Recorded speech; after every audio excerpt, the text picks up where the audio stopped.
Yeah, where are all the men, like the good, real men at? Where are you guys? I know, where are the men that like want to take you on a date? Like, Just I don't need, come in my DMs, right? please. I don't need dinner though. Stop the cap. Stop the cap right now. Where are the nice guys at? A girlie sent in. I have only had one serious relationship of 6 years from the age of 19 to 25. That's a long time. As it was a really hard breakup, I then took 2 years to focus on myself and basically be in a relationship with myself. I'm now 27 and feel like I'm ready to meet someone as I do want to settle down and start a family. Anyways, I am just worried that I'm going to end up single for life. And like, while I'm taking all of these steps to become the best version of myself, is that also going to just like make me single? Because I'm tired of being alone and I just want someone to spend my life with. Where the hell do y'all be finding these men that are obsessed with you, good fathers, can take care of you, spoil you, and here's the catch, respect you when they're mad? Because I'm going to need one of them. Before we go any further, let me share the comment of the day. Shout out to Francis Van Callow. Hope pronounced that right. He said, "Why 90% of men don't approach women? It's because 90% of men are not Chads and Tyrones. If none Chads and none Tyrones ever have the temerity to approach Western women, they will accuse us of harassment at best and call us creeps. At the worst, they'll call the cops on us and send us to jail. Consequently, we will lose our jobs and lose our home while we are in jail. So tell me, is it worth it for us, 90% none-Chads and none-Tyrones men to approach women? Well said, brother. Please, don't forget to reach out to us by email to claim your $5. As usual, guys, I'll pick one comment from each video. It may be the funniest, the most liked, or one that touched me, so don't forget to leave a comment, and you may be our next winner. Make sure to hit the like and subscribe buttons too, as it helps a lot. Now, back to the video. I don't ever slow up, no I don't take shit. I got no love for the fakeness. If you wanna play tough and wanna hate this, I'll always show up. I don't ever slow up, no I don't take shit. I got no love for the fakeness. If you wanna play tough and wanna hate this, I'll always show up and make a statement. From this point on, just call me DVD because I'm getting older, no one really wants me anymore, and then once in a while someone will take me out, and then I get played. Thank you. Whatever happened to the men who would throw their jackets across a puddle so that a woman could walk across it without getting her feet wet? Was that ever a real thing, or was that just a myth? Was that just something that happened in the movies? Because I've never seen it done in real life, and I've always wanted it to happen to me. So, like, can we bring that back? Is that it? Because I feel like if you give a man a jacket, he'll be warm for a spring. But if you teach a man to jacket, that sounded wrong. If you teach a man to jacket, you can make his own puddle. Okay, that was not the intention of this. Anyway. Let's set the record straight. Chivalry? Dead and gone, and guess who played a role in its demise? It's 2023, and though there are still a handful of men clinging to the traditions of chivalry, most have realized that these gestures aren't appreciated like they used to be. Instead, they're often seen as try hard, or even as a sign of weakness. So while these chivalrous men are out there, they're hesitant. They've been burned once too often by modern dating dynamics where their sincere acts of kindness get them nothing but ghosted or friend-zoned. Now, it's essential to highlight that there's a reason chivalrous acts have dwindled. Many women have shifted their attention to chase the elusive Chads, the guys who wouldn't dream of opening doors or offering jackets. Why? Because for them, you're just another face in the crowd. They're not about chivalry, they're about the game. In conclusion, to the ladies wondering where chivalry went, it's not that it vanished altogether. But with today's skewed dating dynamics, where genuine kindness is seen as a weakness, can you truly blame men for putting their jackets away? Where are the nice guys at? A girlie sent in. I have only had one serious relationship of 6 years from the age of 19 to 25. That's a long time. As it was a really hard breakup, I then took 2 years to focus on myself and basically be in a relationship with myself. I'm now 27 and feel like I'm ready to meet someone, as I do want to settle down and start a family one day. However, I also live in London and I have no clue where to meet nice guys, as the dating scene is not the same from when I was 19. Honey, I feel you. I feel like everyone is a fuckboy, yeah, and simply does not look for anything serious. Do you have any tips on where to meet nice guys? We've got a typical story here. A woman spends her prime years, from 19 to 25, in a relationship. Fair enough, right? But after the big breakup, she took 2 years to focus on herself. Now, between you and me, we know what that typically translates to. She probably wasn't truly single. Chances are she was still having her fun, getting her cheeks clapped by the very fuckboys she's now lamenting about. And I bet those so-called nice guys she's hunting for now were watching from the sidelines, probably getting left on red or ghosted entirely. Now at 27, with the realization that time isn't on her side forever, suddenly there's this desperate hunt for the nice guys. It's amusing, to say the least. I mean, where were these sentiments when she was younger? But let's be real, during those youthful days, it's all about the thrill, the chase, the chads, and those guys who'd never commit. Living in London and claiming there's a shortage of decent men? That's laughable. Maybe the issue isn't the lack of nice guys. Maybe the problem is the lens she's looking through, clouded by years of chasing the wrong kind of thrill. And as for her mate chipping in with everyone is a fuckboy, that's a narrative pushed by women who've constantly made the same poor choices in men. They're out there, the genuine guys, but they're not wasting their time on women who won't appreciate them until it's convenient. Bottom line, if she's genuinely seeking a nice guy, she might want to start by reevaluating her past choices and be honest about her own role in the dating game. And for the nice guys reading this, don't be someone's backup plan or safety net. You deserve better. Have you ever seen a woman fantasize over the nice guy? No, that's because it doesn't happen. In movies, women always fall for the Christian Greys of the world. The well-dressed, well-spoken alpha men. Those are the guys who get the girls. Elvis? That man didn't follow a single rule, and women loved him for it. This is why you don't see women getting off at the thought of John Legend.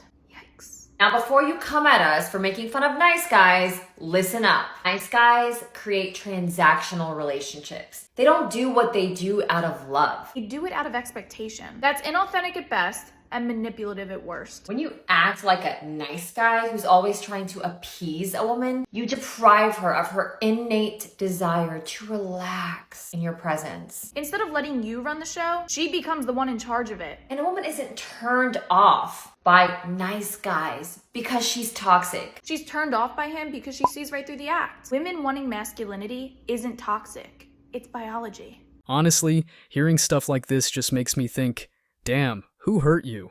The phrase modern women love to use is what comes to mind. Just because a guy is nice, it doesn't mean he's throwing on a Hollywood-level performance to get with you. Some of us were raised right, some of us genuinely care, and believe it or not, some of us don't have a hidden agenda. These broad assumptions are doing nothing but highlighting a sad state of affairs. These women? Broken, if you ask me. Then there's this gem. Guys only do nice things with an expectation of reward. Really? So when I hold open a door for a senior citizen, am I just eagerly waiting for that heart-stopping, denture-dropping moment of passion? Give me a break. And pause. Let's circle back to that golden statement. Nice guys create transactional relationships. Oh, the irony. Just a quick question. Aren't there women who measure the worth of a relationship based on the bills he picks up? Did he pay for dinner? Did he whisk me off to that posh restaurant? Was the Valentine's Day gift luxurious enough? Sounds pretty transactional to me. It's almost like the pot's busy calling the kettle black. I can't believe we've reached a point where people genuinely believe that nice guys don't act out of love, but bad boys do? Oh, come on. Which world are you living in? The stuff these modern women churn out these days. It's genuinely mind-boggling. So, if you're actively seeking a guy who's notorious for breaking rules, why on earth would you expect him to adhere to relationship boundaries? Newsflash, he'll take a detour, cheat, and won't even blink an eye, because hey, he's the alpha, right?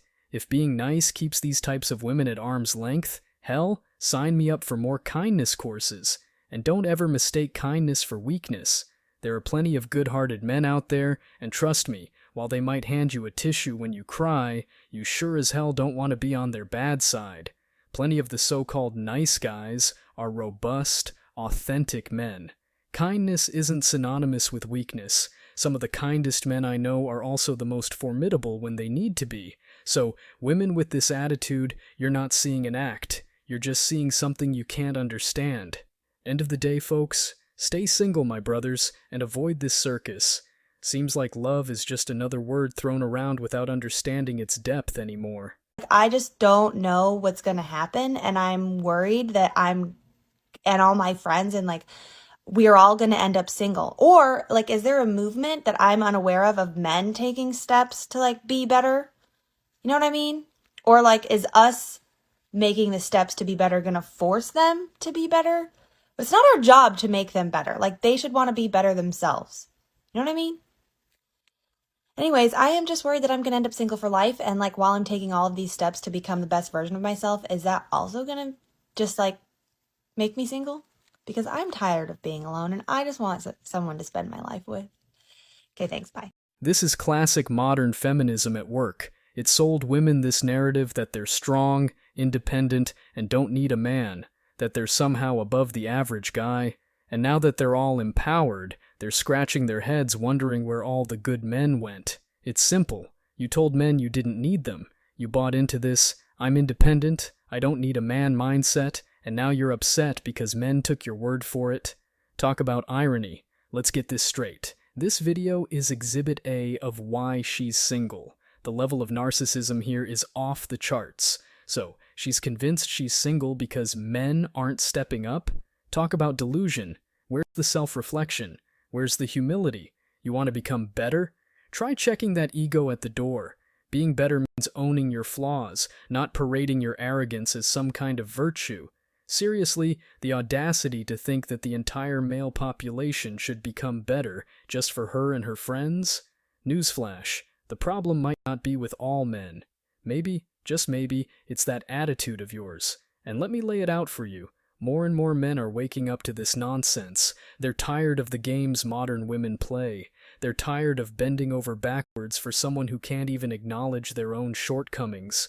So, ladies, keep it up with this mindset, because more and more men are realizing the juice just ain't worth the squeeze. Yeah, where are all the men, like the good, real men at? Where are you guys? I know, where are the men that like want to take you on a date? Like, I don't hit, come in my DMs, right? please. I don't need dinner though. See, No. you know how some people like first date they want dinner? I don't want dinner for the first date because I want to be able to talk without food in my mouth. Yeah, even like when guys suggest movies. I'm like, why would I go to the movie theaters with you on a first date? No, exactly. Why? Like you and I Just could sit go in to a the movie dark, because we like- know each other now. But Yeah. when we first met, No, I want to talk. So we have yet another woman asking, where are all the good men? And I can't help but chuckle every time I hear this. Ladies, the good men you're asking for? They're right there in your DMs, the ones you've been ignoring. They're the ones you've labeled as too nice or not your type and put firmly in the friend zone. They're the ones who, time and time again, have shown genuine interest in getting to know you, but you've dismissed them because they aren't that 6'2" muscular Chad you've been dreaming of. And the audacity of this woman to say she doesn't want dinner on a first date? I mean, no offense, but you don't get a physique like that by skipping meals. Let's be real here. But let's put looks aside for a moment and focus on the dinner aspect. It's ironic that she talks about wanting real conversations, yet she doesn't want to sit down for a meal, which historically has been one of the most intimate settings to get to know someone. And regarding the movie date complaint, alright, fair point. But here's a thought. Instead of complaining about the date proposals you receive, why not suggest something you want? If you want an afternoon coffee where you can sit and chat, then ask for it. If you want to walk in the park, then ask for it. In conclusion, ladies, if you're out there constantly asking where the real men are, maybe it's time to stop chasing the fantasy and start appreciating the genuine guys who have been right in front of you all along. But remember, no real man wants to play games. So, if you want authenticity, you better bring the same energy to the table. Where the hell do y'all be finding these men that are obsessed with you, good fathers, can take care of you, spoil you, and, here's the catch, respect you when they're mad? Because I'm going to need one of them. Let's be frank. These good men she's talking about, they're probably collecting dust in her friend zone. You know, the ones she's assured, "You're such a great guy, any woman would be lucky to have you," but apparently not her. Let's flip the script a moment. The real question she should be asking is not, where are these men? But rather, do I actually deserve a man like that? What's she bringing to the table? Is it just her looks? Or does she possess a character that matches up to this high standard she's set for her dream man? Because trust me, a guy that's obsessed with you, a good father, can take care of you, spoil you, and respect you even when he's mad, is not going to settle for someone who's just looking for a free ride or who's still playing dating games. She's probably overlooked these very men in the past because they weren't exciting enough or didn't have that bad boy allure. They're the ones focusing on women who don't have their life splattered all over social media for likes and validation. They're pursuing genuine connections, not superficial flings. And hey, just for a laugh, if you're wondering where you can purchase these premium men, I heard they're available on Amazon, but currently sold out and on back order due to high demand. Might want to pre-order for the next restock.